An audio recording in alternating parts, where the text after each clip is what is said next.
So many people are so scared of failing that they think, well, I've written a book, but I'll never show it to anyone. I've got an idea, but what if it doesn't work? And when they begin to see, oh, it all tracks back to a thought which I'm free to change, it's very liberating, it's very empowering. Really, the only thing wrong with you is you don't think you're good enough. But it's very simple to think a different thought, because we own our thoughts. We have to remember something. The mind has no choice but to act on our thoughts. We have an incredible choice to think better thoughts. Strongest force in all of us is we must act in a way that matches how we define ourselves. So your mind's job is to make your thoughts real. The job of your mind is to listen to your thoughts and to start to make them real. People say, I don't know what I was thinking of. How did I end up in this mess? Well, you were thinking, I'm not going to succeed. Everything's not going to work out. If I start that business, it will fail. If I write the essay, it will get a bad mark. So I'm just going to procrastinate here and do nothing, and then I can't fail. And when you take people back to that, procrastination and self-sabotage is nothing more than a reaction to a thought that I'm not enough. My mind believes that everything I tell it must be true, whether it's good or bad, helpful or very hurtful. So we've got to get into the excellent habit of saying, I can do this, I've got this has got my name all over it. No one can do this better than me. If they could, I can still do it my way. Somebody like Eminem, who's a great reference for lost kids, because nobody believed in him.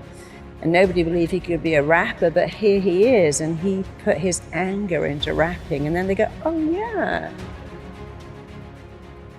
But that's the thing, you get to edit your story, upgrade your story, rewrite your story, change your story. Your thoughts are yours to change. You're not your thoughts. Change them. So your life can change like that if you just get into the excellent habit and keep going of dialoguing better with you.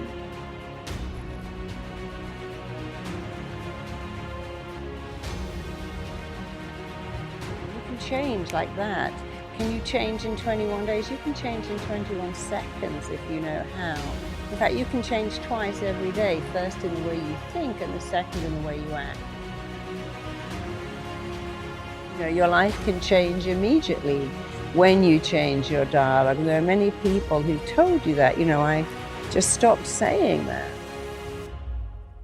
So we all get a choice. Oh, I'm such an idiot, I forgot.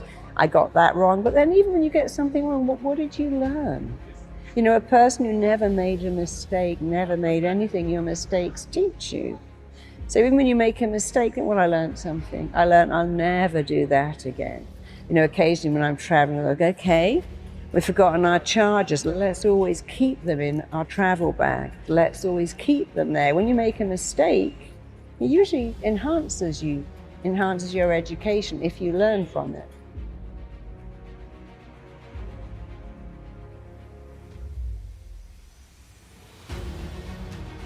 And that's one of the rules of the mind. Whatever you focus on, you get more of.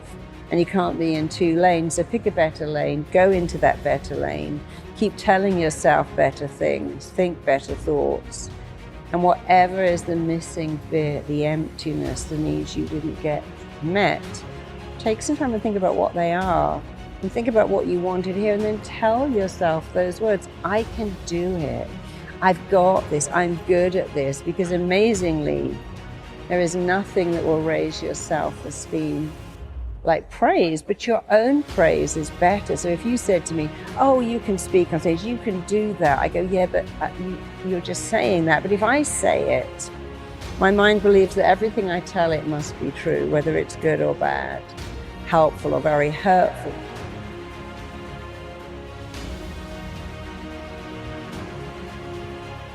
the words you want to hear, what I call the missing bit. What have you been longing to hear? Well, don't give that away and don't give that up. Start to say it yourself because it sinks in. Whoever's saying it, it sinks in.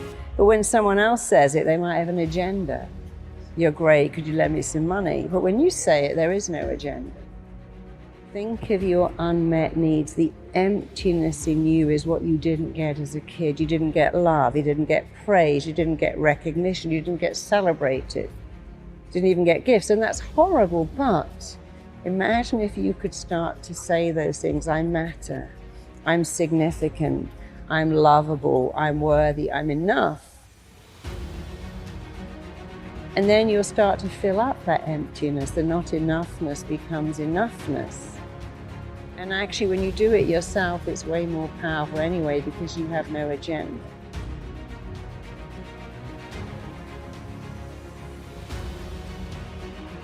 Because it all starts with a thought.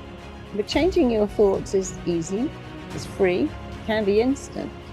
And so I really like to simplify what makes humans tick, because what's the point of making it complicated? How does that help anyone who says, well, I'm messed up and so hard to change and people can't change? It's like, well, that's not correct. Who taught you that? From the minute you're born, you're changing.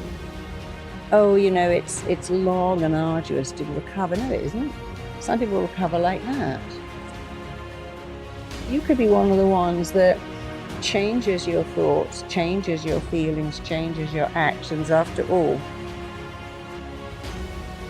And if you could look in your body and see the inflammation, the stress hormones, the cortisol you create from thinking negative thoughts, you would never do it again.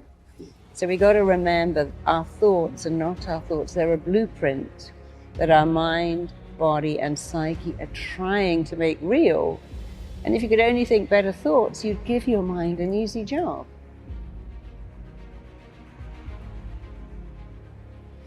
Your lovability's got nothing to do with the numbers on the scales or the numbers in your clothing label or the numbers on your bracelets or the number of your followers. So we get very consumed by the number. I need to be thinner, taller, smarter, better grades, more followers. And you've got to stop all of that and just believe that you're great, and you can be even greater when you stop defining who you are by what the numbers say. And so we all have a gift, and I think your challenge is find out what you love to do and become brilliant at it. And we've all got something unique that we can do.